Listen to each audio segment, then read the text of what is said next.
ബിസ്മില്ലാഹിർ റഹ്മാനിർ റഹീം. അനുസരണ എന്നതിൽ ലോകം ഞെട്ടിത്തെറിച്ച അനുസരണയാണ് ഇബ്രാഹിം നബി മകനെ അറുക്കാൻ കാണിച്ച അള്ളാഹുവോടുള്ള അനുസരണ. അതിനുവേണ്ടി മകൻ വിധേയത്വം കാണിച്ച അനുസരണ. ഇനി നമ്മുടെ അനുസരണ അള്ളാഹുവിനെയും റസൂലിനെയും അനുസരിക്കാം. അള്ളാഹിനെയും റസൂലിനെയും കൂടി അനുസരിക്കാൻ എന്നതിനെ ഒന്നും കൂടി ഒന്ന് ചെറുതാക്കി അതിനെ വീണ്ടും കൺവെർട്ട് ചെയ്തിട്ട് പറഞ്ഞു റസൂലിനെ മാത്രം അനുസരിച്ചാൽ മതി. അപ്പോഴോ അള്ളാഹിനെ അനുസരിക്കലായി. ഇത് ആയത്താണ്, ഖുർആന്റെ ആയത്താണ്. കാരണം റസൂല് പറഞ്ഞത് അള്ളാഹിനെ അനുസരിക്കാനാണ്. അങ്ങനെയാണ് നമ്മളോട് പറഞ്ഞത്, ടോട്ടലി പറഞ്ഞത് നമ്മളുടെ അനുസരണ. ബിസ്മില്ലാഹിർ റഹ്മാനിർ റഹീം. ഖുൽ അത്ഈഉല്ലാഹ വഅത്ഈഉർ റസൂൽ ഫഇൻ തവല്ലൂ ഫഇന്നമാ അലൈഹി മാ ഹുമ്മില വഅലൈക്കും മാ ഹുമ്മിൽതും وَإِن تُطِيعُوهُ تَهْتَدُوا وَمَا عَلَى الرَّسُولِ إِلَّا الْبَلَاغُ الْمُبِينُ. റസൂലിനെ അനുസരിക്കാൻ എന്തൊരു അനുസരണ. മദീനത്തെ പള്ളിയിൽ നിന്നും ഒരു വിളി വന്നു. ഒരിക്കൽ ഞാൻ മുമ്പ് പറഞ്ഞതാണ്, അലൈക്കും ബിൽ മജ്ലിസ്, അലൈക്കും ബിൽ മസ്ജിദ്. എല്ലാവരും വേഗം പള്ളിയിലേക്ക് വരണേ. ഒന്ന് പതുക്കെ പറഞ്ഞാൽ മതി, കേട്ടവർ കേൾക്കാത്തവർക്ക് എത്തിക്കുന്ന ഒരു അനുസരണ. ചില അനുസരണ അങ്ങനെയാണ്. ബിസ്മില്ലാഹിർ റഹ്മാനിർ റഹീം. വഅദ്ദിം ഫിന്നാസി ബിൽ ഹജ്ജ് യഅതൂക റിജാലൻ വഅലാ കുല്ലി ളാമിരിൻ യഅതീന മിൻ കുല്ലി ഫജ്ജിൻ അമീഖ്. ജബൽ അബുൽ ഖുബൈസ പർവ്വതത്തിന്റെ മുകളിൽ നിന്നും ഒരു മനുഷ്യൻ ഒന്നേ വിളിച്ചു ഹജ്ജിന് വരാൻ. അത് കേട്ടവർ അനുസരിക്കാൻ അല്ലാഹു തൗഫീഖ് നൽകട്ടെ. എല്ലാ വർഷവും പോസ്റ്റർ ഒട്ടിച്ച് ഫ്ലക്സുകൾ വെച്ച് ഹജ്ജിന്റെ ടൈമായി ഈ കൊല്ലം ആദായ രീതിയിൽ ഒരാൾക്ക് ഹജ്ജ് ചെയ്യാം, ഓഫർ കൊടുക്കണ്ട. ഒഴുകാണ്. എന്തുകൊണ്ട്? ആ ഒരൊറ്റ മനുഷ്യന്റെ വിളിയുടെ ശക്തിയാണ്. ആ വിളിയിൽ ഒരു സൃഷ്ടി കാട്ടുന്ന അനുസരണയാണ് സയ്യിദുനാ ഇബ്രാഹിം. ആ നാവ് പൊന്നാ. ആ നാവ് കൊണ്ടല്ലേ ആ അനുസരണയ്ക്ക് വേണ്ടിയുള്ള വിളിയെ, ആ അനുസരണയ്ക്ക് വേണ്ടിയുള്ള ആഹ്വാനത്തെ അള്ളാഹു നിയോഗിച്ചത്. ഒരു വല്ലാത്ത വിളി, അനുസരണ, വല്ലാത്ത അനുസരണം. അള്ളാഹുവിനെ അനുസരിക്കുന്നവൻ എല്ലാം അനുസരിക്കുന്ന, അള്ളാഹുവിനെ അനുസരിക്കുന്നവൻ എല്ലാം അനുസരിക്കും. റബ്ബിന് തഖ്വ ചെയ്തു എന്നാൽ പിന്നെ രാജാക്കളും അടിമപ്പെടുന്നതു തന്നെ. എല്ലാവരും വഴിപ്പെട്ടു പോകും. അള്ളാഹുവിനനുസരിച്ചാൽ ഭയപ്പെട്ടു പോകും അവനെ ഏതൊരു വസ്തു. അത് ആന, കടുവ, സിംഹമെന്നാൽ തന്നെയും. അങ്ങനെയാണ് സുഫൈന റളിയല്ലാഹു അൻഹ സഞ്ചരിച്ച കപ്പൽ തകർന്നു. ഇമാം ഹക്കീമിന്റെ മുസ്തദരക്കിലുണ്ട്, ഒരു മരക്കഷ്ണം കിട്ടി അതിൽ കമിഴ്ന്നു കിടന്നു. അതിങ്ങനെ ഓളത്തിൽ ഒഴുകി വന്നു. ഒരു ദ്വീപിലേക്കെത്തി. ദ്വീപിൽ ഒരു വലിയ സിംഹമുണ്ട്. ദിവസങ്ങളായി അവൻ ഭക്ഷണം കഴിച്ചിട്ട് അവനിങ്ങനെ കാത്തു നിൽക്കാ കരയോട് ചേർന്ന്. എന്തിനാണെന്നറിയുമോ? ഒഴുകി വരുന്ന ഇരയെ തിന്നാൻ. പക്ഷെ ഒഴുകി വരുന്നത് മഹ്ദിയായ സുഫൈന റളിയല്ലാഹു അൻഹ. മഹ്ദി അവറുകളാണ്. ഇമാം ഹാക്കിമിന്റെ മുസ്തദരക്കിൽ ഹദീസുണ്ട്, മഹ്ദി അവറുകളെ കണ്ടതോടുകൂടെ സിംഹം മുരടി മാറി നിന്നു. ഒരു അലർച്ച ഉണ്ടല്ലോ, ഒരു ശബ്ദം. എന്നിട്ട് പറഞ്ഞു എനിക്ക് പോകേണ്ടിടത്ത് നീ എത്തിക്കണേ. സിംഹം അതേ തടിയിൽ തന്നെ മഹ്ദി അവറുകളെ കിടത്തിയിട്ട് അതിങ്ങനെ ഒഴുക്കിനോട് നീന്തിയും അരികു പറ്റിയും നിന്നുകൊണ്ടതിങ്ങനെ തുഴഞ്ഞു കൊടുത്തു. അവസാനം ഒഴുകി ഇനി കരയുടെ യഥാർത്ഥ ഭൂമിയിലേക്കെത്താൻ, കര പറ്റാനുള്ള ഒഴുക്കിലേക്ക് എത്തിക്കഴിഞ്ഞപ്പോൾ പിന്നെയും ഒരു മുരടൽ, ഒരു യാത്ര പറയുന്ന പോലെ എനിക്ക് അനുഭവപ്പെട്ടുവെന്ന് മഹ്ദി അവറുകൾ പറയുന്നു. അള്ളാഹുവിന്റെ ഹബീബ് സല്ലല്ലാഹു അലൈഹി വസല്ലമ തങ്ങളുടെ ഹദീസ് ശകലങ്ങളിൽ കാണാം.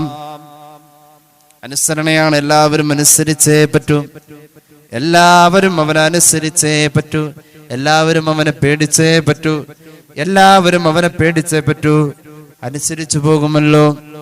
പള്ളി കയറ്റാൻ പറമ്പ് കൊടുത്തു, ഇരിക്കാൻ ഇരിപ്പിടം കൊടുത്തു. അപ്പുവിനെ വിളിച്ച് ഇളനീര് വെട്ടാൻ പറഞ്ഞു. അപ്പു ഇളനീര് വെട്ടി അത് കുടിച്ചു. ഒന്നും പറഞ്ഞതില്ല. ആ മുഖത്ത് നിന്നും പുറത്തേക്ക് വന്ന ഒരു പ്രകാശമുണ്ടല്ലോ, ആ പ്രകാശമായി ഇപ്പോൾ ഇവിടെ ചൈരമാൻ ചക്രവർത്തിയുടെ കൊട്ടാരത്തിലെ സംവാദത്തിന്റെ വാചാലത, ആ മുഖത്തിന്റെ പ്രകാശം മഹാനായ മാലിക് ബിൻ ദീനാർ, മഹാനായ മാലിക് ബിൻ ഹബീബ് റളിയല്ലാഹു അൻഹുമാ, ആ മുഖത്തിന്റെ ഒരു പ്രസന്നതയുണ്ടല്ലോ, ആ ചിരി പറയുന്ന 1000 പ്രഭാഷണമുണ്ടല്ലോ, ആ നിശബ്ദത നിറഞ്ഞ മുഖത്തിന്റെ വാചാലതയുണ്ടല്ലോ. ചക്രവർത്തി കലിമ ചൊല്ലാൻ ഇനി അവിടെ ഒരു പ്രഭാഷണം വേണ്ട. ആ മുഖത്ത് നിന്നും പ്രസരിക്കുന്ന വെളിച്ചം ഹൃദയത്തിന്റെ അകത്തൊരു വിശാലത ഉണ്ടാക്കിയിട്ടുണ്ട്. ഒന്ന് കണ്ടാൽ മതിയേ, ഒന്ന് നോക്കിയാൽ മതി. ഇമാം ഗസാലി ചില മഹാന്മാരെ നമ്മുടെ ഈ വിഷയത്തിൽ പരിചയപ്പെടുത്തുന്നുണ്ട്. ഇൻഷാ അല്ലാഹ് ഭാഗത്തേക്ക് വരാം. ഏതായാലും നമ്മോട് പറഞ്ഞു, അള്ളാഹുവിനെ നിങ്ങൾ അനുസരിക്കണേ. ഫൈൻ തവല്ലൗ, നിങ്ങളെങ്ങാനും അനുസരിക്കാതെ പുറംതിരിഞ്ഞു നടന്നാൽ ഫഇന്നമാ അലൈഹി മാ ഹുമ്മില വഅലൈക്കും മാ ഹുമ്മിൽതും, അനുസരിക്കാൻ പറയാൻ വന്ന നബിക്ക് പറയലേ ഉള്ളു ബാധ്യത. ആ ബാധ്യത നിർവഹിച്ചു കഴിഞ്ഞു. ആ ബാധ്യത നിർവഹിച്ചോ എന്ന് ചോദിക്കും ഹബീബിനെ. ഫകൈഫ ഇദാ ജിനാ മിൻ കുല്ലി ഉമ്മത്തിൻ ബിശഹീദ് വജിനാ ബിക അലാ ഹൗലാഇ ശഹീദാ. സൂറത്തുൻ നിസാഇന്റെ 41-ാമത്തെ ആയത്താണ് ഞാൻ ഇത് ഓതിയത്. ആരാണ് ഈ ആയത്ത് അള്ളാഹുവിന്റെ ഹബീബിന്റെ മുന്നിൽ ഇപ്പൊ ഓതിയതെന്നറിയുമോ? Abdullah bin Masud. സ്വഹീഹുൽ ബുഖാരിയിൽ ഒരു ഹദീസ് കാണാം. അള്ളാഹുവിന്റെ ഹബീബ് അബ്ദുല്ലാഹ് ബിൻ മസ്ഊദിനെ വിളിച്ചിട്ട് പറഞ്ഞു, ഇഖ്റ അലയ്യ, പൊന്നുമോനെ ഒന്ന് ഓതിയേ, ഞാനൊന്ന് കേൾക്കട്ടെ. ഞാൻ തിരിച്ചു ചോദിച്ചു, അഖ്റ അലൈക, ഞാൻ അങ്ങേക്ക് ഓതിത്തരണോ? അലൈക ഉൻസില, ഇഖ്റ ബിസ്മിയുടെ നായകരെ, അങ്ങേക്ക് ഞാൻ ഓതിത്തരണോ? അള്ളാന്റെ ഹബീബ് പറഞ്ഞു, ഇന്നി അസ്തഹി അൻ അസ്മഅഹു മിൻ ഗൈരി, മറ്റൊരാൾ ഓതുന്നതും കേട്ടിരിക്കാൻ എനിക്ക് ഇഷ്ടമാ നബിയുനാ റസൂലുള്ളാഹി. അങ്ങനെ ഞാൻ ഓതാൻ തുടങ്ങി. സൂറത്തുൻ നിസാ 39-40 ആയത്തുകളിലേക്ക് എത്തിയപ്പോൾ ആയത്ത് പിന്നെ പറയുന്നത് മഹ്ശറയാ, മഹ്ശറയിലെ വിചാരണ. ഫകൈഫ ഇദാ ജിനാ മിൻ കുല്ലി ഉമ്മത്തിൻ ബിശഹീദ് വജിനാ ബിക അലാ ഹൗലാഇ ശഹീദാ. എല്ലാ നബിമാരെയും വിസ്തരിക്കും, അങ്ങയെയും വിസ്തരിക്കും. അങ്ങനെ ഒരു മഹ്ശറ വരാനുണ്ട് നബിയേ എന്ന് പറയുന്ന ഖുർആന്റെ സൂറത്തുൻ നിസാഇന്റെ ആയത്ത് കേട്ടു. അല്ലാഹുവിന്റെ ഹബീബ് പറഞ്ഞു, അംസിക് അംസിക് അംസിക്, നിർത്ത് മോനെ, നിർത്തടോ. ഫറഅയ്തു ഐനൈഹി തദ്റുഫാനി, മഹ്ശറയിലെ അവിടുത്തെ വിചാരണയെ പറയുന്ന ആയത്ത് കേട്ട് അവിടുന്ന് കരയുന്ന കണ്ണുനീര് കുതിർന്ന് വീഴുന്നതും, അവിടുന്ന് കുതറി കുതറി, അവിടുന്ന് വിതുമ്പി വിതുമ്പി ആ ചുണ്ടുകൾ തേങ്ങി തേങ്ങി കരയുന്നതും ഞാൻ കണ്ടു. സല്ലല്ലാഹു അലാ മുഹമ്മദ്. അവിടുത്തെ വിചാരണ ചെയ്യും, എത്തിച്ചു കൊടുത്തില്ലേ? പള്ളി നടയിൽ എത്തിച്ചില്ലേ? എത്തിയിട്ടുണ്ടല്ലോ. എവിടെയാ എത്താത്തത്? നമ്മൾ അറിഞ്ഞില്ലേ ഇങ്ങനെ ഒരു അല്ലാഹ് ഉള്ളതായി? നമ്മൾ അറിഞ്ഞില്ലേ ഒരു ഹയ്യ അല സ്വലയുടെ ധ്വനി? നിസ്കരിക്കാൻ പള്ളിയിലേക്ക് വരണമെന്നാണ്, നിസ്കരിക്കണമെന്നാണ്. നമ്മൾ അറിഞ്ഞില്ലേ നമ്മുടെ ജീവിതത്തിൽ നോമ്പ് ഫർളാണെന്ന്? അറിഞ്ഞിട്ടുണ്ടെന്ന് നമ്മൾക്ക് പറയാം, അറിഞ്ഞില്ല എന്ന് നമുക്ക് നിഷേധിക്കാവതല്ല. കാരണം എന്താ? അറിഞ്ഞതിനെ സാക്ഷി പറയാൻ. അൽ യൗമ നഖ്തിമു അലാ അഫ്വാഹിഹിം വതുകല്ലിമുനാ ഐദീഹിം വതശ്ഹദു അർജുലുഹും ബിമാ കാനൂ യക്സിബൂൻ. അല്ലാഹുവിന്റെ കോടതിയിൽ കയ്യ് സംസാരിക്കുമെന്ന് ഖുർആൻ. ഉസ്താദെ, കയ്യ് വർത്താനം പറയണെങ്ങനെ? പാമ്പിന്റെ ചെവി അതിന്റെ തൊക്കാണ്, തൊലിയാണ്. കേൾക്കാനത്, അല്ലെങ്കിൽ ആ ഒരു ആവശ്യം നടക്കാനത് അതിന്റെ തൊലി ഉപയോഗിക്കുന്ന സൃഷ്ടിപ്പ് നടത്തിയ അല്ലാഹ്. മൂക്കുള്ളത് മണം പിടിക്കാൻ, ശ്വസിക്കാൻ. എന്നിട്ടും കയ്യ് ചെയ്യുന്ന പണി മൂക്കുകൊണ്ട് ചെയ്യുന്ന ആന. അത് നടത്താൻ അല്ലാഹു ഈ ഭൂമിയിൽ നമ്മുടെ മുന്നിൽ അത്ഭുതത്തിന്റെ ആ ഒരു ക്രമീകരണം നടത്തിയ അല്ലാഹ് തന്നെ മഹ്ശറയിൽ ഇനി നാവ് മിണ്ടണ്ട, കയ്യ് മിണ്ടിയാൽ മതി എന്ന സംവിധാനം കൊണ്ടുവരികയാണ്. കയ്യേ, നീ പറഞ്ഞതിന് ഞാൻ സാക്ഷിയാണ്. വതശ്ഹദു അർജുലുഹും, കാല് സാക്ഷി പറയുമെന്ന് ഖുർആൻ. അള്ളാന്റെ ഹബീബിനെ എത്തിച്ചു കൊടുക്കലാ വഴിയുള്ളൂ. എത്തിയത് നമ്മൾ അനുസരിച്ചേ പറ്റൂ. എങ്ങനെ അള്ളാനെ അനുസരിക്കാം? അള്ളാനെ അനുസരിക്കണമല്ലോ. അള്ളാനെ അനുസരിക്കാൻ കേട്ടോളൂ, മയ്യുതുഇർ റസൂൽ ഫഖദ് അതാ അല്ലാഹ്. മയ്യുതുഇർ റസൂൽ ഫഖദ് അതാ അല്ലാഹ്. റസൂലിനെ അനുസരിച്ചാൽ മതി, അല്ലാഹുവിനെ അനുസരിച്ചു എന്ന് പരിശുദ്ധ ഖുർആൻ. വമൻ തവല്ലാ ഫമാ അർസൽനാക അലൈഹിം ഹഫീളാ. ആരെങ്കിലും പിന്തിരിഞ്ഞു പോയാൽ ആ ആളുടെ പിന്നാലെ പോയി വലിച്ചിഴച്ചു കൊണ്ടുവരാൻ അങ്ങയെ ഏൽപ്പിച്ചിട്ടില്ല നബിയേ. പള്ളിയിൽ നിന്നും പ്രഖ്യാപനം വന്നു, എല്ലാവരും പള്ളിയിൽ വരണേ. അങ്ങനൊരു പ്രഖ്യാപനം. ആ പ്രഖ്യാപനത്തിന്റെ ശക്തി നോക്കണേ. എല്ലാവരും ഓടിയോടുത്തുന്നോടി. പിന്നെയും ഓട്ടമാണ്. കിതച്ചു വര. നാം അനുഭവിക്കുന്ന ഈ വെയിലിന്റെ ചൂടല്ല. പരിശുദ്ധ മസ്ജിദുൻ നബവി ഭൂമധ്യരേഖയുടെ ഏറ്റവും ഉഷ്ണം നിറഞ്ഞു നിൽക്കുന്ന ഭാഗം ഏതെന്ന് ചോദിച്ചാൽ ഭൂമധ്യരേഖ കടന്നു പോകുന്ന ഭൂമിയുടെ ജോഗ്രഫിക്കലായ മെത്തേഡിലെ ഏറ്റവും ഉഷ്ണമുള്ള ഭാഗം പരിശുദ്ധ മദീന. അള്ളാഹുവിന്റെ ഹബീബിന്റെ പ്രഖ്യാപനം ഈ തെപ്പനയുടെ ഓല കൊണ്ട് മെടഞ്ഞുണ്ടാക്കിയ കൊച്ചു പള്ളിയിലേക്ക്, തേനീച്ച കൂട്ടിലേക്ക് തേനീച്ച പറന്നു വരുന്ന പോലെ എല്ലാവരും വന്ന് അടുത്തടുത്തിരിക്കാൻ, ആ ചൂടത്തും എല്ലാവരും തിങ്ങി നിറയാൻ, മസ്ജിദുൻ നബവിയുടെ അകത്തളം വീർപ്പുമുട്ടാൻ. ഓരോരുത്തരും ഓടുമ്പോൾ ഏത് ഓട്ടത്തിലും ആദ്യം വന്നുകൊണ്ട് ഒന്നാമത്തെ സഫിൽ നിൽക്കുന്ന ഔസ് ബിൻ അസ്വദ് അന്ന് അകലെയായി പോയി. വിളി കേട്ടത് അവസാനമായി പോയി. ഔസ് ബിൻ അസ്വദ് ഓടി വന്നു. സ്വഹാബികൾ പള്ളി നിറഞ്ഞപ്പോൾ അലൈക്കും ബിൽ മജ്ലിസ്, അവിടെ ഇരിക്കൂ എന്ന പ്രഖ്യാപനം അകത്തു നിന്നും ലോകത്തിന്റെ ചക്രവർത്തിയെ നബിയുനാ റസൂലുള്ളാഹി. ആ ശബ്ദവീജികൾ കേട്ടത് പുരിവെയിലത്ത് പുറത്തു നിന്ന്. ഔസ് ബിൻ അസ്വദ് അവിടെ ഇരുന്നു. പൊള്ളലൊന്നും പ്രശ്നമല്ല. മഹാനവറുകൾ ആസ്വദിച്ചു കേട്ടു പള്ളിയുടെ അകത്തെ ഉപദേശത്തെ. ഒരു പരാപരമായ ചെറിയ ശബ്ദത്തിൽ, പുറത്തേക്ക് വന്ന ചെറിയ ശബ്ദത്തിൽ മഹാനവറുകൾ സശ്രദ്ധം കേട്ടു, സന്തോഷിച്ചു. ആ പ്രാർത്ഥനയിൽ കരഞ്ഞുകൊണ്ട് ആമീൻ പറഞ്ഞു സദസ്സ് വിരിഞ്ഞു. അകത്തേക്ക് കയറി ചെന്ന കൈത്തൊണ്ടൊന്ന് അമർത്തിപ്പിടിച്ച് നെഞ്ചോട് ചേർത്തിട്ടൊന്ന് സലാം പറഞ്ഞ മുഖത്തേക്ക് നോക്കിയിട്ടൊന്ന് പുണ്യം നുകർന്നിട്ട് പോവണമെന്ന് കരുതി പുണ്യപ്പൂമാന്റെ മുന്നിലേക്ക് മെല്ലെ മെല്ലെ ഔസ് ബിൻ അസ്വദ് ചെന്നു. അള്ളാന്റെ ഹബീബ് ചോദിച്ചു, എപ്പോഴും മുന്നിൽ കണ്ട മോനെ ഇന്ന് മുന്നിൽ കണ്ടില്ലല്ലോ. വന്നു നബിയെ ഇരിക്കെന്ന് പറഞ്ഞപ്പോൾ ഞാൻ പുറത്തായിരുന്നു, അവിടെ അങ്ങ് ഇരുന്നു പോയി. അതിനപ്പുറത്തേക്ക് ചലിക്കാൻ എനിക്ക് അനുവാദമില്ലല്ലോ, അങ്ങയെ അനുസരിക്കണമല്ലോ. റസൂലുള്ളാഹി സന്തോഷിച്ചു പോയി. സ്വല്ലല്ലാഹു അലാ മുഹമ്മദ്. അള്ളാഹുവിന്റെ ഹബീബ് അണച്ചു പിടിച്ചിട്ട് ചെവിയിൽ പറഞ്ഞു, ലൈസ ബി ഔസ് അന്ത മുതീഅ്. നിന്റെ പേര് ഔസ് എന്നല്ല, നിന്റെ പേര് ഞാൻ മാറ്റി അള്ളാന്റെ റസൂലിനെ അനുസരിച്ചവൻ എന്ന അർത്ഥമുള്ള മുതീഅ് എന്നാണ് നിന്റെ പേര്. സ്വല്ലല്ലാഹു അലാ മുഹമ്മദ്. ഹബീബായ നബിയെ അനുസരിച്ചു. രസകരമായ ഹദീസ് ഞാൻ പറയാം. ജീവിതത്തിൽ ഒരുപാട് നന്മകൾ വാരിക്കൂട്ടുന്നവരാ നമ്മൾ. ഒന്ന് ചിന്തിക്കാൻ വേണ്ടി പറയാം. അള്ളാഹുവിന്റെ ഖുർആൻ കൃത്യമായി അനുസരിക്കണമെന്ന് പറഞ്ഞോടത്ത് നമുക്ക് നിർബന്ധമായതും സുന്നത്തായതുമൊക്കെ ഹബീബായ നബി തങ്ങൾ ഒന്നുകൂടി വ്യക്തമാക്കി ഹദീസിലൂടെ പഠിപ്പിച്ചു തന്നു. നമ്മുടെ ജീവിതത്തിൽ ചില കാര്യങ്ങൾ ചെയ്യാൻ നമ്മൾ തുനിഞ്ഞിറങ്ങിയാൽ സ്വർഗത്തിലേക്കുള്ള യാത്ര എളുപ്പമാക്കാം. സ്വർഗത്തിലേക്കുള്ള യാത്ര എളുപ്പമാക്കാം. കേട്ടോളൂ, എന്ത് രസകരമായാണ്.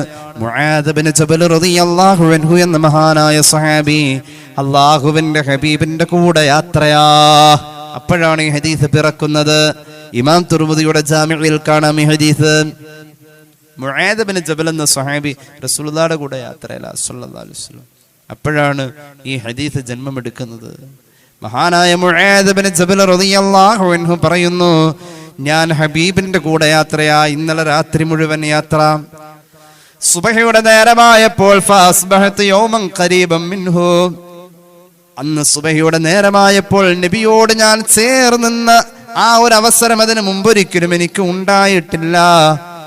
അങ്ങനെ ചേർന്നിരിക്കാൻ എനിക്ക് കിട്ടിയപ്പോ, അള്ളാന്റെ ഹബീബിനോട് പലതും ചോദിക്കാൻ ഒരു അവസരം കിട്ടിയപ്പോ, ഞങ്ങൾ യാത്രയിലാണ്, വനഹ്നു നസീർ, ഞങ്ങളിപ്പോഴും യാത്രയിലാണ്, എന്നാലും ഹബീബിനോട് ചേർന്നിരിക്കാൻ ഒരവസരം കിട്ടിയപ്പോൾ ഞാനത് കളഞ്ഞില്ല. ഫഖുൽതു, ഞാൻ ചോദിച്ചു, യാ റസൂലല്ലാഹ് അഖ്ബിർനീ ബിഅമലി യുദ്ഖിലുനിൽ ജന്ന. നബിയേ, ഒരു അമൽ കൊണ്ട് സ്വർഗത്തിൽ പോവാൻ പറ്റുമോ നബിയേ? ആ ഒരു അമൽ കൊണ്ട് നരകത്തിൽ നിന്ന് അകലാൻ പറ്റുമോ? അങ്ങനെ വല്ല ഒറ്റ അമലുണ്ടോ നബിയേ? ഒരു വല്ലാത്ത ചോദ്യം കേട്ടോ. ഒരുപാട് അമൽ നമുക്ക് ചെയ്യാനുണ്ട്, എന്നിട്ട് തന്നെ സ്വർഗത്തിന്റെ ഒരു ഉറപ്പുള്ളതല്ല. ഒരുപാട് അമൽ ചെയ്യാനുണ്ട്, എന്നാൽ സ്വർഗം ഉറപ്പില്ല. ലൻ യുദ്ഖില അഹദന അമലുഹുൽ ജന്ന എന്ന് പുണ്യ നബി സല്ലല്ലാഹു അലൈഹി വസല്ലം. ഒരാളെയും അവന്റെ അമല് കൊണ്ട് സ്വർഗത്തിലേക്ക് അള്ളാഹു പറഞ്ഞു വിടൂല എന്നാ പറഞ്ഞത്. വലാ അൻത യാ റസൂലല്ലാഹ്, അങ്ങും അതുപോലെയാണോ? അമല് ചെയ്താൽ സ്വർഗത്തിൽ പോവില്ല എന്നതിൽ അങ്ങും നിയമത്തിൽ സമനാണോ? സമമായി നിൽക്കുന്ന ആളാണോ? വലാന, ഞാനും അമല് കൊണ്ട് സ്വർഗത്തിലേക്കില്ലെന്ന് പരിശുദ്ധ റസൂൽ സല്ലല്ലാഹു അലൈഹി വസല്ലം. അള്ളാഹുവിന്റെ ഫള് റഹ്മത്ത് കൊണ്ട് അവൻ എന്നെ പൊതിഞ്ഞാലല്ലാതെ ഞാനും സ്വർഗത്തിലേക്കില്ല. അമല് കൊണ്ട് സ്വർഗമില്ല എന്ന് പറഞ്ഞ നബിയോട് സ്വഹാബി ചോദിക്കാൻ, നബിയെ, നരകത്തിൽ നിന്നും അകന്ന് നിൽക്കുകയും വേണം, സ്വർഗത്തിലേക്ക് കയറുകയും വേണം, അതിന് പറ്റിയ ഒരു അമലുണ്ടെങ്കിൽ പറയാമോ എന്ന് ചോദിച്ചു. റസൂലത പറഞ്ഞു, മോനെ, ലഖദ് സഅൽതനി അൻ അലീം. നല്ലൊരു ഹാലിലിരിക്കുമ്പോൾ, നല്ലൊരു സന്തോഷത്തിലിരിക്കുമ്പോൾ നബിയോട് ചേർന്നിരിക്കാൻ കിട്ടി, എന്തും ചോദിക്കാൻ പറ്റിയ ഒരു അവസരത്തിലാണ് ഞാൻ ചോദിച്ചത്. അപ്പൊ പറഞ്ഞു, മോനെ, നീ ചോദിച്ചത് വലിയൊരു കാര്യമാണ്, ചെറിയ കാര്യമൊന്നുമല്ല നീ ചോദിച്ചത്. അൻ അലീം, ഒരു വലിയ കാര്യം. നമ്മുടെ നാടൻ ഭാഷ പറഞ്ഞു വലിയക്കോട്ട കാര്യം നീ പറഞ്ഞു, അനല്ലേ ഒരു വാക്ക് വലിയക്കോട്ട എന്ന് പറയുന്നത് ആ ഒരു പ്രയോഗമുണ്ട്. ഒരു വലിയൊരു കാര്യം. ഞങ്ങളുടെ നാട്ടിൽ പറയണേ മതിയായ കാര്യം എന്ന് പറയാം, മതിയായ കാര്യം. അങ്ങനെ ഒരു പ്രയോഗം കൊണ്ട് വരുമ്പോൾ ആ ഒരു മാറ്റയുടെ ഭാഗത്ത് എന്ത് മതിയായത് അങ്ങനെ പറയുന്നത് പഴയ ഒരു വർത്താനമുണ്ട്. വലുത് എന്നൊറ്റ വാക്കിനെ എന്ത് പറയും? ഇത്തിരി ആശ്ചര്യവും കൂടുമ്പോൾ എന്ത് പറയും? മതിയായത്, മതിയായത് അങ്ങനെ പറയും. പാലക്കാട് ഭാഗത്തേക്ക് ഒരു പെരും കല്യാണത്തിന് പോയി പറയും, അങ്ങനെയുണ്ട്. അതിന് അറബിയിൽ പറയുന്ന പ്രയോഗമാണ് അലീം. ഒരു ഭയങ്കര കാര്യം നീ ചോദിച്ചത്, ചെറിയ കാര്യമൊന്നുമല്ല നീ ചോദിച്ചത്, വലിയൊരു കാര്യമാണ്. പക്ഷേ അങ്ങനെ വലിയ കാര്യമൊന്നും പറയാനില്ല. അള്ളാഹു എളുപ്പാക്കി അത് ആർക്കും എളുപ്പാട്ടും, അതും കൂടി പറഞ്ഞു. അള്ളാഹു നമുക്ക് എളുപ്പാക്കി തരട്ടെ. അള്ളാഹു എളുപ്പമാക്കിയാൽ അത് ആർക്കും എളുപ്പമാണ്. അങ്ങനത്തെ ഒരു കാര്യം നീ ചോദിച്ചത്.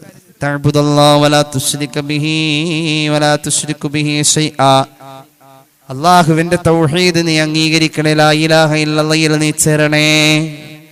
അള്ളാഹുവിന് ആരാധനയിൽ പങ്കുകാരെ ചേർക്കല്ലേ, ജ്യോത്സ്യരെ സമീപിക്കല്ലേ, കണിയാന്റെ പിന്നാലെ പോവല്ലേ, അമ്പലത്തിലേക്കുള്ള വഴിപാടിൽ കൂടല്ലേ, ശിർക്കിലേക്ക് നീ പോവല്ലേ, തൗഹീദിൽ ലാ ഇലാഹ ഇല്ലല്ലാഹ് നീ കൂടണേ. വതുഖീമസ്സലാ, നിസ്കാരത്തെ സമയബന്ധിതമായി നിർവഹിക്കണേ. സകാത്തിന്റെ സന്ദർഭവും സാഹചര്യവും ഒത്തുവന്നാൽ കൃത്യമായി അത് നിർവഹിക്കണേ. റമളാനിലെ നോമ്പെടുക്കണേ. ഹജ്ജ് നിർവഹിക്കാനുള്ള സാഹചര്യം ഒത്തിട്ടുണ്ടെങ്കിൽ ഹജ്ജ് ചെയ്യണേ.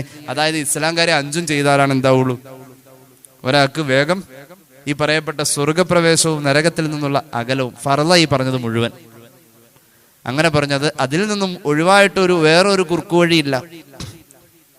അങ്ങനെ നീ സൂക്ഷിച്ച് ജീവിക്കണമെന്ന് പറഞ്ഞിട്ട് നബി തങ്ങൾ പറഞ്ഞു, സുമ്മ ഖാല, ഫർള് മുഴുവൻ ചെയ്യണമെന്ന് പറഞ്ഞിട്ട് പിന്നെ പറയുന്ന, ഫർള് മുഴുവൻ ചെയ്യണമെന്ന് പറഞ്ഞിട്ട് പിന്നെ പറയുന്ന 3 അമലുണ്ട് സ്വർഗത്തിലേക്ക് എളുപ്പമാക്കും. അലാ അദുല്ലുക അലാ അബ്വാബിൽ ഖൈരി, സ്വർഗത്തിലേക്ക് എളുപ്പമാക്കാൻ 3 അമലുകൾ അതിനുശേഷം പറയുന്നുണ്ട്.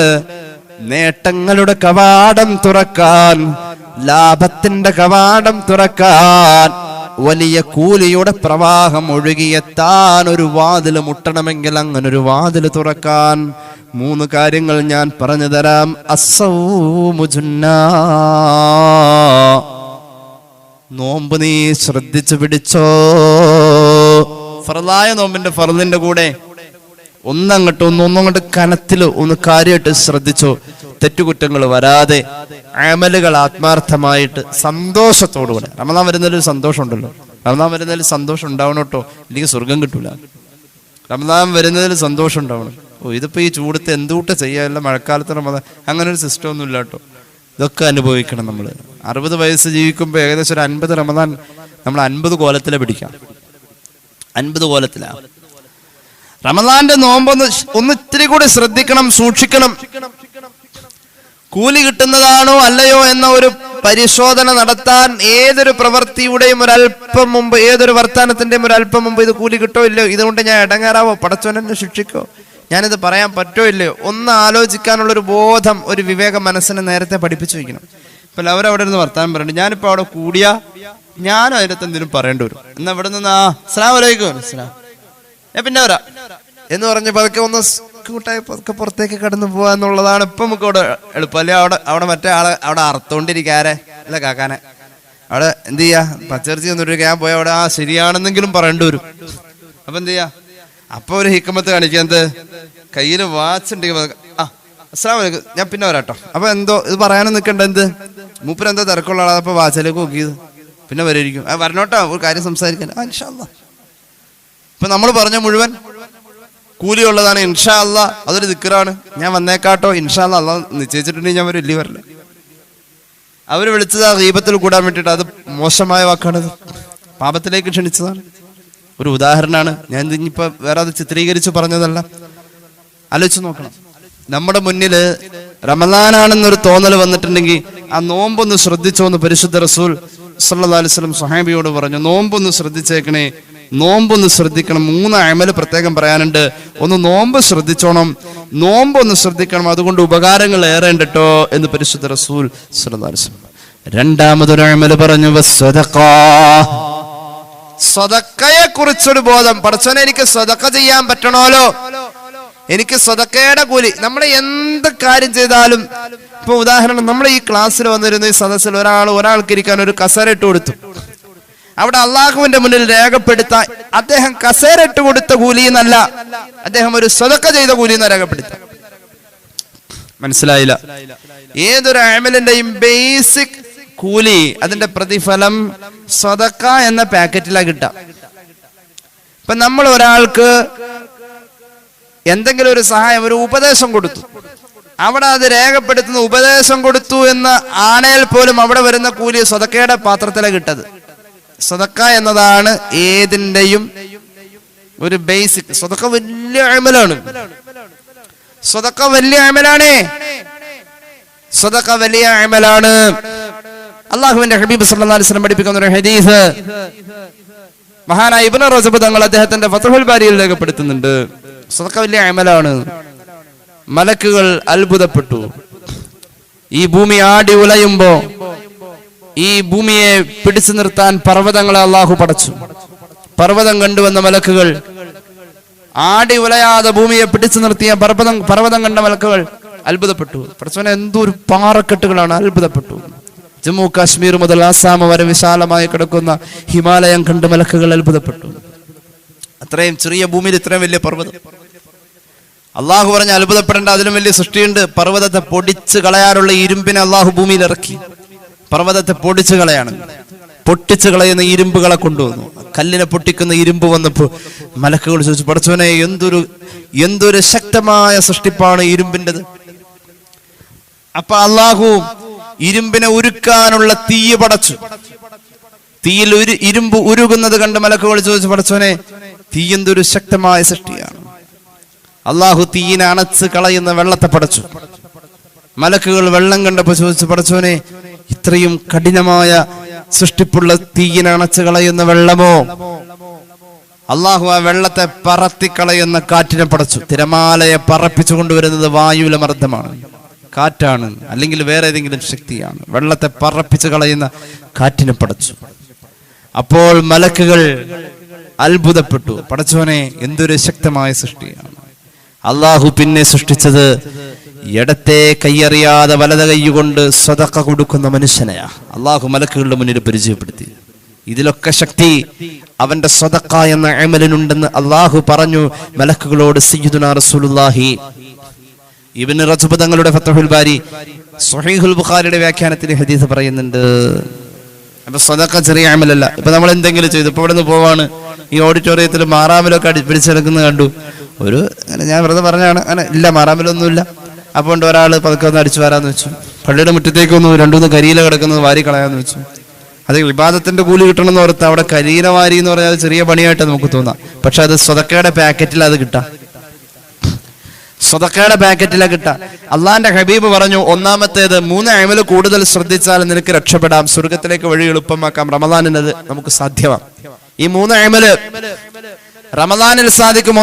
ഒന്ന് നോമ്പൊന്ന് ശ്രദ്ധിച്ചാൽ മതി. അടിസ്ഥാനപരമായി ഉണ്ടാവേണ്ട ഇസ്ലാം കാര്യങ്ങളുടെ 5 മുആദ് ബിൻ ജബലിനോട് പറഞ്ഞു 3 എടുത്ത് പറയാണ്, മോനെ ഒന്ന് ശ്രദ്ധ കൊടുത്തേക്കണം 3 കാര്യത്തിൽ. ഒന്ന് നോമ്പാണ്, ഒന്ന് ശ്രദ്ധിച്ചാൽ മതി. നോമ്പ് എല്ലാം അമലാക്കണം. നോമ്പിൽ നാം ചെയ്യുന്നതും പറയുന്നതും കേൾക്കുന്നതും ഇരിക്കുന്നതും കിടക്കുന്നതും ഉറങ്ങുന്നതും എല്ലാം അമലാക്കണം. അല്ലാഹുവേ നോമ്പാണ്, ക്ഷീണമുണ്ട്, കിടക്കാണ്, എനിക്ക് നീ കൂലി തരണം കേട്ടോ അല്ലാ. എനിക്ക് വേറെ ഒന്നിനും പറ്റൂല, ഞാൻ അവിടെ പോയി നീ ചീത്തയായ കാര്യങ്ങളിൽ കൂടാൻ പറ്റൂല. ഇപ്പൊ ഖുർആൻ എടുത്ത് ഉറക്കം വരെ, ഞാൻ ഒന്ന് ഉറങ്ങിക്കോട്ടെ അല്ലാ, ഞാൻ നിന്റെ പൊരുത്തം കിട്ടാൻ വേണ്ടിയിട്ട് ഉറങ്ങാണല്ലാ, നോമ്പുകാരനല്ലേ, നീ എന്നെ പരിഗണിക്കുക. അങ്ങനെ ഒരു ആവശ്യം അള്ളാഹുവിനോട് ഇങ്ങനെ തുറന്ന് പറയാ. അള്ളാഹിനോട് വർത്താനം പറയണേ. അള്ളാഹുവിനോട് വർത്താനം പറയൽ കുറവാ. സ്വാഭാവികമായിട്ട് 2 ആളുകൾ തമ്മിൽ പരസ്പരം സംസാരിച്ചു കഴിഞ്ഞാൽ എന്താവും? അടുപ്പം കൂടും. അള്ളാഹുവിനോടുള്ള വർത്താനം നമ്മുടെ ദുആയാണ്. അള്ളാഹുവിനോട് ദുആ ചെയ്യുന്നോടത്ത് അള്ളാഹുവിനോട് നമ്മൾ വർത്താനം പറയലാണ്, അള്ളാഹുവിനോട് സംസാരിക്കലാണ്. ദുആ ചെയ്യുന്ന ആളെ പറ്റി അള്ളാഹു പറഞ്ഞത് അവന്റെ തൊട്ടടുത്ത് ഞാനുണ്ടെന്ന്. അള്ളാഹ് അടുത്തുള്ളവനാരോ അവനാണ് ദുആ ചെയ്യുന്നത്. ഇന്നി ഖരീബ് ഉജീബു ദഅവത ദാഇ ഇദാ ദഅാനി, എന്നെ വിളിച്ച് ദുആ ചെയ്യുന്നവന്റെ ചേർന്ന ഞാൻ ഇരിക്കുന്നതെന്ന് അള്ളാഹു പറയാ ഖുർആനിൽ. അത്രയും ചേർന്ന് അള്ളാഹു ഇരിക്കുന്നു. ഈ വർത്താനം മുഴുവൻ കേൾക്കാൻ എന്തും എവിടെയും തുറന്നു പറയാൻ പറ്റിയ ഒരാൾ അള്ളാഹേ ഉള്ളൂ. എന്തും എവിടെയും തുറന്നു പറയാൻ പറ്റിയ ആള് എന്റെ ഭാര്യയാണ് ഉസ്താദ് എന്ന് ആരെങ്കിലും പറഞ്ഞാൽ വിവരം അറിയും. എല്ലാം പറയാൻ പറ്റുമോ? പറയാൻ കഴിയില്ല. അല്പസ്വല്പമൊക്കെ ക്ഷമയുള്ള ഭാര്യയാണ് കുറച്ചേരം കേട്ടിരിക്കും. അതിന് വിട്ടു കഴിഞ്ഞാൽ ചിലപ്പോൾ കോളറിന് പിടിക്കും. അപ്പൊ ഇതാണ് നിങ്ങളുടെ പരിപാടിയില്ലേ? ഇനി അന്നേരം ഓർക്കില്ല, കുറെ കാലം കഴിയുമ്പോൾ ഭയങ്കര ഓർമ്മയായിരിക്കും. ഇന്നാലിന്ന ഡേറ്റിൽ ഇന്നത് പറഞ്ഞതൊക്കെ കൃത്യമായിട്ട് ഓർത്തിരിക്കും. അവർ ഭയങ്കര ഓർമ്മശക്തി ആ വിഷയത്തിൽ അവർക്കുണ്ട്. പ്രതികാരബോധം ഇത്തിരി കൂടുതൽ അള്ളാഹു കൊടുത്തിട്ടുണ്ട്. അതുകൊണ്ട് അവർക്ക് കറക്റ്റായിട്ട് എല്ലാം ഓർമ്മ വരും. നമ്മൾ മറന്നുപോയിട്ടുണ്ടാവും, പക്ഷെ അവർ മറക്കൂല. അപ്പൊ എല്ലാം പറയാൻ പറ്റിയ ഒരു ബന്ധം അള്ളാഹുവാണ്. അള്ളാഹുവിന്റെ മുന്നിൽ ഒരു മനുഷ്യൻ പറയുന്ന ആ വർത്താനത്തെയാണ് ദുആ എന്ന് പറയുന്നത്. ആ ദുആയിലൂടെ അള്ളാഹുലേക്ക് അടുപ്പം സ്ഥാപിക്കാം. ഞാൻ വിശദീകരിക്കുന്നില്ല. 3 അമലൊന്ന് ഒന്ന് ആഞ്ഞു പിടിച്ചോണം മോനെ, നിനക്ക് സ്വർഗത്തിലേക്ക് വേഗം കടക്കാൻ കഴിയും എന്ന് പഠിപ്പിച്ച ആ 3 അമൽ. ഒന്ന് നോമ്പൊന്ന് ശ്രദ്ധിക്കണം. രണ്ടാമത്തേത് സദഖയെ ഒന്ന് സൂക്ഷിക്കണേ. സദഖ എന്ന കൂലി കിട്ടാൻ എന്തും ചെയ്യണം. നോമ്പ് തുറയുടെ ഗ്ലാസ് കഴുകി കൊണ്ടിരിക്കുകയാണ് അവിടെ, അങ്ങനെ സങ്കല്പിക്കാം. അല്ലെങ്കിൽ നോമ്പ് തുറക്കാനുള്ള ഫ്രൂട്ട്സ് കട്ട് ചെയ്തുകൊണ്ടിരിക്കുകയാണ്. അപ്പൊ നമ്മളേതായാലും വെറുതെ ഇരിക്കുക, നമുക്ക് പറ്റും, ആരോഗ്യമുണ്ട്, കുഴപ്പമൊന്നുമില്ല, എന്നെന്ത് ചെയ്യാം? അതിലൊന്ന് സഹകരിച്ചു കഴിഞ്ഞാൽ ആ മനുഷ്യനെ സദഖയാ അല്ലാഹു രേഖപ്പെടുത്താ. ഒരു ഹദീസ് അനുബന്ധമായി പറയാം. ഇമാം തുർമുദിയുടെ ജാമിഉൽ അല്ലാഹുവിന്റെ ഹബീബിന്റെ ഒരു ഹദീസ് കാണാം. 7 സദഖ. നമുക്ക് പണം വേണ്ട, 7 സദഖ. തബസ്സുമുക ഫീ വജ്ഹി അഖീക ലക സദഖ. സ്നേഹത്തോടെ 2 കൂട്ടുകാരികൾ അങ്ങും ഇങ്ങും ചിരിച്ചു കാണിക്കുന്നത്, സ്നേഹത്തോടെ 2 സഹോദരങ്ങൾ അങ്ങും ഇങ്ങും ചിരിച്ചു കാണിക്കുന്നത് സദഖ. പണം വേണ്ട. പിന്നെ പറഞ്ഞു അംറുക ബിൽ മഅറൂഫ്, ഒരാൾക്കൊരു നല്ലത് പറഞ്ഞു കൊടുക്കുക, അത് സദഖ. മൂന്നാമത് പറഞ്ഞു ഒരു ചീത്തയായ കാര്യം ചെയ്യല്ലേ, അത് നിനക്ക് അപകടമാണ് എന്ന ഒരു മുന്നറിയിപ്പ് കൊടുക്കുക, അത് സദഖ. നാലാമത് പറഞ്ഞു ഒരാൾ നമ്മൾ റോഡിൽ നിൽക്കുമ്പോൾ ഇന്ന സ്ഥലത്തേക്ക് പോകേണ്ട വഴി എങ്ങനെ എന്ന് ചോദിച്ചു വന്നപ്പോ അയാൾക്ക് വഴി പറഞ്ഞു കൊടുത്തയാൾ പോകേണ്ട റൂട്ട് കൃത്യമായി അറിയിച്ചു കൊടുത്താൽ വഴി പറഞ്ഞു കൊടുക്കൽ 4-മത്തെ സദഖ. 5-മത്തെ സദഖ ഒരു പാവപ്പെട്ടവനെ കണ്ടപ്പോൾ അവനോട് നമുക്ക് ആ കാഴ്ചയിൽ ഒരു അനുകമ്പ തോന്നിയാൽ, യതീമായ മക്കളെ കണ്ടപ്പോൾ അവർക്ക് വാപ്പയില്ലല്ലോ, അവരോടൊരു ദയ മനസ്സിൽ ഇങ്ങനെ തോന്നി വന്നാൽ അത് സദഖയാ. ഒരു പ്രയാസം അനുഭവിക്കുന്ന ഒരു രോഗിയെ കണ്ടാൽ അവനോട് നമുക്ക് തോന്നുന്ന ഒരു അലിവ് മനസ്സിലുണ്ടല്ലോ, അത് സദഖ. 6-മത്തെ സദഖ വൈമാതതുകൽ ഹജറ വശൗകത വൽ അലമ അനി തുരീഖി ലക സദഖ. വഴിയിലെ തടസ്സങ്ങൾ നീക്കിയാൽ, വഴിയിലെ ഒരു ഉരുളങ്കല്ല്, ഒരു ചെറിയ ഗിയർലെസ് വണ്ടി കയറിയാൽ മറിഞ്ഞു വീഴുമെന്ന് കണ്ടാൽ സൈക്കിളിൽ പോകുന്നവൻ അത് ബുദ്ധിമുട്ടാണെന്ന് കണ്ടാൽ കാലുകൊണ്ട് ആ ഉരുളങ്കല്ലിങ്ങനെ തട്ടിമാറ്റൽ സദഖ. ഏഴാമത്തേത് വീട്ടിൽ പാചകം ചെയ്തിട്ട് വിളമ്പി കൊടുക്കുന്നില്ലേ? പാചകം ചെയ്തിട്ട് വിളമ്പി കൊടുക്കുന്ന പരിപാടി സദഖ എന്ന് പരിശുദ്ധ റസൂൽ. ഈ പറയപ്പെട്ട സദഖയൊന്നും പൈസ വേണ്ടാത്തതാ. മുആദ് ബിൻ ജബലിനോട് പറഞ്ഞു, സദഖയാക്കാൻ നോക്കണം എല്ലാ കാര്യവും സദഖയാക്കാൻ നോക്കണം. രണ്ടാമത് ശ്രദ്ധിക്കേണ്ടതാ. മൂന്നാമത്തേത് ശ്രദ്ധിക്കേണ്ടത്, മോനെ, സദഖ കൊണ്ട് വെള്ളം തീയനണച്ച് കളയുന്ന പോലെ അള്ളാഹുവിന് നിന്നോട് എന്തെങ്കിലും കോപമുണ്ടെങ്കിൽ ഈ സദഖ എന്ന കാറ്റഗറിയിലേക്ക് വരുന്ന പ്രവർത്തനങ്ങൾ നീ ചെയ്യ വഴി അള്ളാന്റെ കോപം അണഞ്ഞു പോകുമെന്ന് സയ്യിദുനാ റസൂലുള്ളാഹി. മൂന്നാമതൊരു കാര്യം പറയാനുള്ളത് കേട്ടോ, മിൻ ജൗഫിൽ ലൈലി, ഇടത്താഴത്തിന് എണീക്കുമ്പോ തഹജ്ജുദ് നിസ്കാരം ഉണ്ടായാൽ അതങ്ങ് തുടർന്ന് പോകണം നമ്മുടെ മരണം വരെ. തഹജ്ജുദ് നിസ്കാരം നിനക്കുണ്ടെങ്കിൽ രക്ഷപ്പെടാൻ ഈ 3 അമല് മതി എന്ന് നബിയുനാ റസൂലുള്ളാഹി മുആദ് ബിൻ ജബലിനോട് പിന്നെ ഹബീബായ നബി തങ്ങൾ സൂറത്ത് സജദയുടെ ആയത്തങ്ങ് ഓതാൻ തുടങ്ങി. تتجافى جنوبهم عن المضاجع يدعون ربهم خوفا وطمعا ومما رزقناهم ينفقون فلا تعلم نفس ما أخفي لهم من قرة أعين جزاء بما كانوا يعملون. ഈ 3 അമലുകൾ ചെയ്തുകൊണ്ട് അള്ളാഹുവിന്റെ സ്വർഗത്തിലേക്ക് വരാൻ അള്ളാഹു നമുക്ക് ഭാഗ്യം തന്നാൽ അവിടെ വെച്ചിരിക്കുന്ന പ്രതിഫലം ആരോടും അവൻ പറഞ്ഞിട്ടില്ല മുആദേ എന്ന് പറയാൻ സൂറത്ത് സജദയുടെ ആയത്തോതി. ഫലാ തഅലമു നഫ്സും മാ ഉഖ്ഫിയ ലഹും മിൻ ഖുർറത്തി അയുൻ.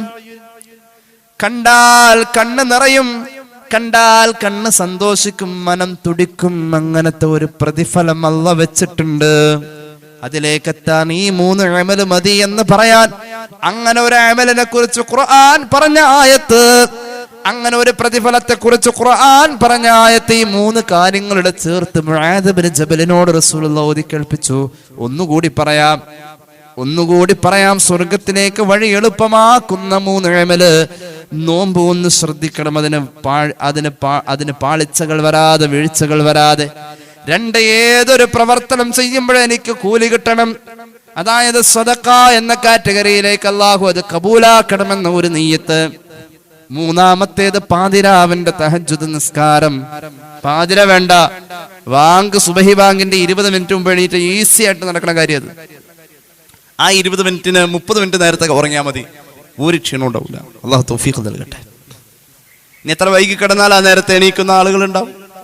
അതൊക്കെ ശരീരം ശീലിച്ചതനുസരിച്ച് നമ്മൾ ചെയ്യണം. മരുന്നിന്റെ ഡോസ് അനുസരിച്ച് ഉറക്കം കൂടുന്നവർ ഉറങ്ങി തന്നെ അത് പരിഹരിക്കണം. ആ രീതിയിലേക്ക് നമ്മുടെ അമലുകൾ വരണം. ഇനി കേട്ടോളൂ, ഈ രീതിയിൽ സ്വഹാബിയെ അള്ളാന്റെ ഹബീബ് സല്ലല്ലാഹു അലൈഹി വസല്ലം തങ്ങൾ പ്രോത്സാഹിപ്പിച്ചു എന്നുള്ളതാണ് നമ്മുടെ ജീവിതത്തിൽ ഉണ്ടാവണം. അള്ളാഹു നമുക്ക് തൗഫീഖ് നൽകി അനുഗ്രഹിക്കട്ടെ. ജീവിതത്തിൽ അള്ളാഹു നമുക്കിത് പാലിക്കാൻ തൗഫീഖ് നൽകട്ടെ. അഷ്ഹദു അല്ലാ ഇലാഹ ഇല്ലല്ലാഹ് അസ്തഗ്ഫിറുല്ലാഹ് വസ്അലുകൽ ജന്നത വഅഊദു ബിക മിനന്നാർ. അഷ്ഹദു അല്ലാ ഇലാഹ ഇല്ലല്ലാഹ് അസ്തഗ്ഫിറുല്ലാഹ് വസ്അലുകൽ ജന്നത വഅഊദു ബിക മിനന്നാർ.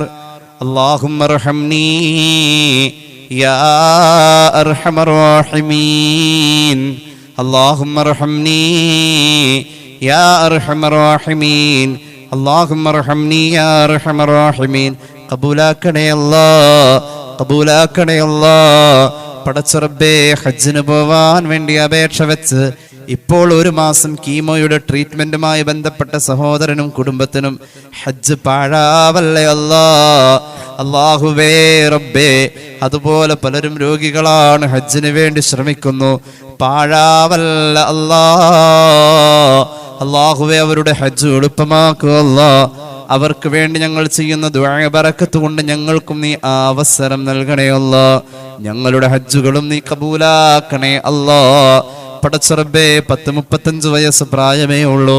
ഉറക്കത്തിൽ കിടന്ന് ഒരേ സമയം സ്ട്രോക്കും അതുപോലെ സൈലന്റ് അറ്റാക്കും വന്ന 35 വയസ്സിൽ താഴെ പ്രായമുള്ള ചെറുപ്പക്കാരൻ ആസ്റ്റർ മെഡിസിറ്റിയിൽ അദ്ദേഹം വെന്റിലേറ്ററിലാ. 2.5 വയസ്സുള്ള ഒരു കുഞ്ഞുണ്ട്. അല്ലാഹുവേ നീ ശിഫാ നൽകണേ അല്ലാ. അത്ഭുതങ്ങൾ സംഭവിക്കട്ടെ അല്ലാ. പരിപൂർണമായ ശിഫാ നൽകണേ അല്ലാ. ഞങ്ങളുടെ റമളാൻ നീ കബൂലാക്കണേ അല്ലാ. അല്ലാഹുവേ ഞങ്ങളുടെ റമളാൻ നീ കബൂലാക്കണേ അല്ലാ. അല്ലാഹുവേ ഞങ്ങളുടെ ശഅബാനും റജബും നീ കബൂലാക്കണേ അല്ലാ. അല്ലാഹുവേ ഞങ്ങളുടെ നോമ്പുകൾക്ക് ഇരട്ടി പ്രതിഫലം എന്ന പ്രവാഹം നീ തരണേ അല്ലാ. അല്ലാഹുവേ ഇവിടെ കൂടിയ സഹോദരങ്ങൾക്കും സഹോദരിമാർക്കും ആഫിയത്ത് പ്രദാനം ചെയ്യണേ അല്ലാ. പരകോടി സൃഷ്ടികൾക്ക് നീ നരകമോചനം കൊടുക്കുമല്ലോ അല്ലാ. നിന്റെ സ്വർഗം നീ ഉറപ്പുവരുത്തുമല്ലോ അല്ലാ. അല്ലാഹുവേ നിന്റെ നരകമോചിതരിൽ ഞങ്ങളെ ഉൾപ്പെടുത്തണേ അല്ലാ. അല്ലാഹുവേ നിന്റെ നരകമോചിതരിൽ ഞങ്ങളെ ഉൾപ്പെടുത്തണേ അല്ലാ. സ്വർഗം ഞങ്ങൾക്ക് നസീബാക്കണേ അല്ലാ. നിന്റെ സ്വർഗം വാങ്ങാൻ ഞങ്ങളുടെ കയ്യിൽ അമലില്ല അല്ലാ. നിന്റെ സ്വർഗം വാങ്ങാൻ ഞങ്ങളുടെ കയ്യിൽ തഖ്വയില്ല അല്ലാ. അല്ലാഹുവേ റബ്ബേ ഞങ്ങളുടെ ജീവിതത്തിൽ എല്ലാ നിലക്കുമുള്ള തഖ്വയുടെ സാഹചര്യവും നീ തരണേ അല്ലാ. ഒരുപാട് തെറ്റ് ഞങ്ങൾ ചെയ്തതാണ് അല്ലാ. ഞങ്ങളുടെ മനസ്സിലതില്ല അല്ലാ. ഞങ്ങൾ മറന്നു അല്ലാ. പടച്ചറബ്ബേ നിന്റെ അടുക്കൽ അത് മായാത്ത രേഖയല്ലേ അല്ലാ. ആ രേഖയെ നീ മാച്ച് കളയുന്നതിന് നിന്റെ ഹബീബ് ഞങ്ങൾക്ക് പഠിപ്പിച്ച വാക്കാണ് അഫ്വ് എന്ന്. അല്ലാഹുമ്മ ഇന്നക അഫ്വ് തുഹിബ്ബുൽ അഫ്വ ഫഅഫു അന്നാ. നീ മാപ്പല്ലേ അല്ലാ. നീ മാപ്പ് ഇഷ്ടപ്പെടുന്നവനല്ലേ അല്ലാ. അടിമയുടെ പാപം എഴുതി വെച്ച എഴുത്ത് മാച്ച് കളയുന്നവൻ നീയല്ലേ അല്ലാ. അത് പൊറുത്താൽ പോരാ, ആ തെറ്റ് ചെയ്തവനാണ് എന്ന അടയാളം ഞങ്ങളുടെ മുഖത്ത് കാണാതെ ആ അടയാളവും നീ മാച്ച് കളയണ്ട. നിന്റെ റമളാനിലല്ലേ ഞങ്ങൾ ചോദിക്കുന്നത് അല്ലാ. ഞങ്ങളുടെ കണ്ണ് കണ്ടത്, കാത് കേട്ടത്, ശരീരം ആസ്വദിച്ചത്, നാവ് പറഞ്ഞത് പൊറുക്കുമല്ലോ അല്ലാ. നീ പൊറുക്കണേ അല്ലാ. അല്ലാഹുവേ ഞങ്ങളുടെ മഹല്ലിൽ അഭിവൃദ്ധി നൽകണേ അല്ലാ. അല്ലാഹുവേ ഞങ്ങൾ ഇന്ന് മരിച്ചുപോയവർ, ഈ പള്ളിയുടെ ചുറ്റും അന്ത്യവിശ്രമം കൊള്ളുന്നവർ എല്ലാവരുടെയും ഖബർ വിശാലമാക്കണേ അല്ലാ. അല്ലാഹുവേ ഞങ്ങളുടെ മൗതാക്കൾക്ക് നീ ഖബറിൽ സ്വർഗീയ ആനന്ദം പരിശുദ്ധ റമളാന്റെ മഹത്വം കൊണ്ട് നൽകണേ അല്ലാ. മാരക രോഗങ്ങളിൽ നിന്ന് കാക്കണേ അല്ലാ. മരുന്ന് ഫലിക്കാത്ത രോഗം തരല്ലേ അല്ലാ. ചികിത്സിച്ചാൽ മടുത്തു പോകുന്ന അവസ്ഥ തരല്ലേ അല്ലാ. അല്ലാഹുവേ റബ്ബേ നീ തന്ന എല്ലാത്തിലും ബറക്കത്ത് നൽകുക അല്ലാ. ശരീരത്തിന്റെ ആഫിയത്ത് മരണം വരെ നിലനിർത്തണേ അല്ലാ. അല്ലാഹുവേ ഞങ്ങളുടെ പ്രവാസികളെ അനുഗ്രഹിക്കണേ അല്ലാ. ഖൈറായ സമ്പാദ്യം കൊണ്ട് അനുഗ്രഹിക്കുക അല്ലാ. ഗൾഫിലുള്ളവർക്ക് നീ ആഫിയത്ത് കൊടുക്കുക അല്ലാ. അല്ലാഹുവേ അവരുടെ രക്തം വിയർപ്പാകുന്നു. സമ്പാദ്യമായ അവസാനം നാട്ടിൽ വരുമ്പോൾ കുറെ രോഗങ്ങളും കുറെ ഗുളിക കൂമ്പാരങ്ങളും തീർത്താൽ തീരാത്ത കടങ്ങളും അനുസരണയില്ലാത്ത അച്ചടക്കമില്ലാത്ത കുടുംബങ്ങളും ഞങ്ങളുടെ പ്രവാസിക്ക് അങ്ങനെ വരല്ലേ അല്ലാ. അല്ലാഹുവേ അവിടെ അവർ നഷ്ടപ്പെടുത്തിയതിന് ഖൈർ നീ ദുനിയാവിൽ നൽകണമല്ലാ. ആഖിറത്തിൽ കുടുംബത്തോടൊപ്പമുള്ള സ്വർഗീയ ജീവിതം കൊടുക്കണമല്ലാ. ഞങ്ങളുടെ പ്രവാസികൾക്ക് നീ ബറക്കത്ത് ഏറ്റി കൊടുക്കുക അല്ലാ. ഗൾഫിലുള്ള മക്കൾക്ക് ബറക്കത്ത് കൊടുക്കുക അല്ലാ. ആഫിയത്ത് കൊടുക്കുക അല്ലാ. അല്ലാഹുവേ ശരീരത്തിന് സുഖം കൊടുക്കുക അല്ലാ. ഗൾഫിലുള്ള ഭർത്താക്കന്മാർ, സഹോദരങ്ങൾ, വാപ്പമാർ, സഹോദരിമാർ എല്ലാവർക്കും ഈ ദുആഇന്റെ എല്ലാ അനുഗ്രഹങ്ങളും എത്തിക്കണേ അല്ലാ. അല്ലാഹുവേ വിറ്റുപോകേണ്ട വസ്തുക്കൾ വിറ്റുപോവാൻ ദുആ ചെയ്യാൻ പറഞ്ഞവരുണ്ട്. വിറ്റുപോവാൻ നീ തൗഫീഖ് നൽകണേ അല്ലാ. വിറ്റാലുള്ള നടക്കേണ്ട ആവശ്യം നീ നടത്തി കൊടുക്കണേ അല്ലാ. വിറ്റതിനേക്കാൾ ഖൈർ വാങ്ങാൻ ഭാഗ്യം നൽകുക അല്ലാ. അല്ലാഹുവേ റബ്ബേ റഹ്മാനായ തമ്പുരാനെ ഞങ്ങളുടെ പൊന്നാര മക്കൾക്ക് അവരുടെ പഠനം കൊണ്ട് 2 ലോകത്തും നീ ഉപകാരം നൽകണേ അല്ലാ. ഞങ്ങളുടെ മക്കളുടെ പഠനം കൊണ്ട് 2 ലോകത്തും അവർക്ക് ഉപകാരം നൽകണേ അല്ലാ. ലഹരി ഉപയോഗത്തിൽ ഞങ്ങളോ മക്കളോ പോവല്ലേ അല്ലാ. പരസ്ത്രീ ബന്ധത്തിലും വ്യഭിചാരത്തിന്റെ പച്ചയായ സാഹചര്യങ്ങളിലും ഞങ്ങളോ മക്കളോ പോവല്ലേ അല്ലാ. അല്ലാഹുവേ, ഞങ്ങൾക്ക് നീ തന്ന ജീവിതത്തിന്റെ ഏതെല്ലാം അനുഗ്രഹങ്ങളുണ്ടോ അതെല്ലാം നീ ഞങ്ങളിൽ നിലനിർത്തണേ അല്ലാ. അല്ലാഹുവേ, ദുആ ചെയ്താൽ ഉത്തരമുള്ള മനുഷ്യനാണ് നീ എന്ന് നീ ഞങ്ങളെക്കുറിച്ച് വിലയിരുത്തണേ അല്ലാ. അല്ലാഹുവേ, ഞങ്ങൾ ദുആ ചെയ്താൽ ഞങ്ങളുടെ ദുആഇന് ഇജാബത്ത് വേണമല്ലാ. മാതാപിതാക്കളുടെ ഹയാത്ത് കാലത്ത് മക്കളെ നീ തിരിച്ചു വിളിക്കല്ലേ അല്ലാ. മാതാപിതാക്കൾ ജീവിച്ചിരിക്ക മക്കളെ കൊണ്ട് കണ്ണ് നനയേണ്ട അവസ്ഥ വരുത്തല്ലേ അല്ലാ. അല്ലാഹുവേ റബ്ബേ, കൊടും ചൂടലും വേനലിലും അല്ലാഹുവേ ഒരുപാട് ശാരീരിക പ്രയാസങ്ങൾ അവഗണിച്ച് നോമ്പെടുക്കുന്ന ഉമ്മമാരുണ്ട്, സഹോദരങ്ങളുണ്ട്. ആഫിയത്ത് കൊടുക്കുക അല്ലാ. റമളാൻ പ്രയാസമാവല്ലേ അല്ലാ. റമളാന്റെ കൂലി നഷ്ടപ്പെടുന്ന ഒരു ചിന്തയും ഞങ്ങളുടെ മനസ്സിൽ ഇബ്ലീസ് കൊണ്ടുവരല്ലേ അല്ലാ. തറാവീഹ് നിസ്കാരങ്ങൾ നീ കബൂലാക്കുക അല്ലാ. അല്ലാഹുവേ, അറിവ് കുറഞ്ഞവരാ ഞങ്ങൾ, നിന്റെ ഖുർആനൊന്ന് നിവർത്തി വെക്കാനുള്ള തൗഫീക്ക് ഞങ്ങൾക്ക് തരണേ അല്ലാ. ഓതാൻ അറിയില്ലെങ്കിലും അതിന്റെ വരികളിലേക്ക് നോക്കി നിന്നാൽ ആ കണ്ണുകൊണ്ട് പുണ്യം നുകരാൻ കഴിയുമെന്ന് പറഞ്ഞ ആനുകൂല്യമെങ്കിലും ഞങ്ങൾക്ക് നൽകണേ അല്ലാ. അല്ലാഹുവേ, ലൈലത്തുൽ ഖദ്ർ നസീബാക്കുക അല്ലാ. ഞങ്ങളുടെ ആയുസ്സിൽ അവസാനത്തെ റമളാൻ ഈ റമളാനാവല്ലേ അല്ലാ. ഞങ്ങളുടെ ആയുസ്സിൽ അവസാനത്തെ റമളാൻ ഈ റമളാനാവല്ലേ അല്ലാ. ട്രീറ്റ്മെന്റുകളുമായി ബന്ധപ്പെട്ടവർ റമളാൻ ഒന്ന് കഴിഞ്ഞിട്ട് വേണം, ഓപ്പറേഷൻ വേണമെന്ന് പറഞ്ഞ സഹോദരനടക്കം പലരുമുണ്ട്. അല്ലാഹുവേ, റമളാന്റെ പോരിശു കൊണ്ടവർക്ക് നീ ഒരു പ്രയാസങ്ങളും വരുത്തല്ലേ അല്ലാ. അല്ലാഹുവേ, കടബാധ്യത ഉള്ളവരുണ്ട് റബ്ബേ. ഞങ്ങളുടെ കടങ്ങൾ നീ തന്നതല്ലേ അല്ലാ. ഞങ്ങളുടെ കടങ്ങൾ നീ തന്നതല്ലേ അല്ലാ. വീട്ടണേ അല്ലാ. വീടില്ലാത്തവർക്ക് വീട് നൽകുക അല്ലാ. വാടകയ്ക്ക് കഴിയുന്നവർക്ക് ഒരു തുണ്ട് മണ്ണ് വാങ്ങാൻ വീട് വെക്കാൻ, വീട് പണിയുമായി ബന്ധപ്പെട്ടവർക്ക് എളുപ്പമാക്കുക അല്ലാ. ഭാവിയിൽ ഞങ്ങളുടെ കുടുംബത്തിൽ മക്കളും മറ്റു പലരും വീട് വെക്കേണ്ടവരുണ്ട്, നീ എളുപ്പമാക്കുക അല്ലാ. അല്ലാഹുവേ, ഞങ്ങളുടെ ആഖിബത്ത് നന്നാക്കണേ അല്ലാ. ഞങ്ങളുടെ ആഖിബത്ത് നന്നാക്കണേ അല്ലാ. നിന്നോട് ചോദിക്കാൻ ഞങ്ങളുടെ മനസ്സിൽ കുന്നോളമുണ്ട് അല്ലാ. അല്ലാഹുവേ, നീ ഖാദിൽ ഹാജാത്തല്ലേ, നീ മുദബ്ബിറുൽ ഉമൂറല്ലേ. ഖൈറ് നിനക്കല്ലേ അറിയോ, നീ ഖൈറ് അടിപ്പിക്കണേ അല്ലാ. അല്ലാഹുവേ, ഞങ്ങളെ കബൂലാക്കണേ അല്ലാ. ആമീൻ ബിറഹ്മതിക യാ അർഹമർ റഹീമീൻ ബിഫദ്ലി മുഹമ്മദ് സല്ലല്ലാഹു അലൈഹി വസല്ലം സല്ലല്ലാഹു അലൈഹി വസല്ലമ. അല്ലാഹുമ്മ സ്വല്ലി അലാ മുഹമ്മദ്. അസ്സലാമു അലൈക്കും വറഹ്മത്തുള്ളാഹി വബറകാതുഹു.